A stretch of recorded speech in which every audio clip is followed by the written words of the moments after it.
కూడా నేను స్కూల్కి వెళ్ళాలి అనుకోవడం లేదు. ఎందుకు?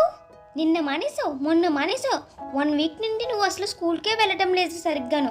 ఇలా అయితే నీకు చదువు ఎలా వస్తుంది? ఈరోజు నేను నిన్ను స్కూల్కి తీసుకుని వెళ్తాన్నాడు. అమ్మకి ఎలా చెప్పాలో నాకు అర్థం కావడం లేదు. అసలు ఏం జరిగిందంటే చింటూ స్కూల్ ఇంటికి దగ్గర కావడంతో రోజు చింటూ నడుచుకుంటూ వెళ్ళేది.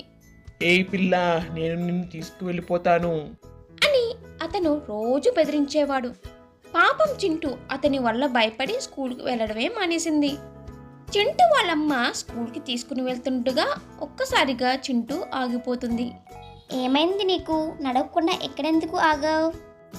అమ్మా, అది అతను నన్ను రోజు బెదిరిస్తున్నాడు, అందుకని నేను రోజు స్కూల్కి వెళ్ళడానికి భయపడుతున్నాను అని చింటూ చెప్పడంతో సునీత గట్టిగా అతనికి వార్నింగ్ ఇస్తుంది.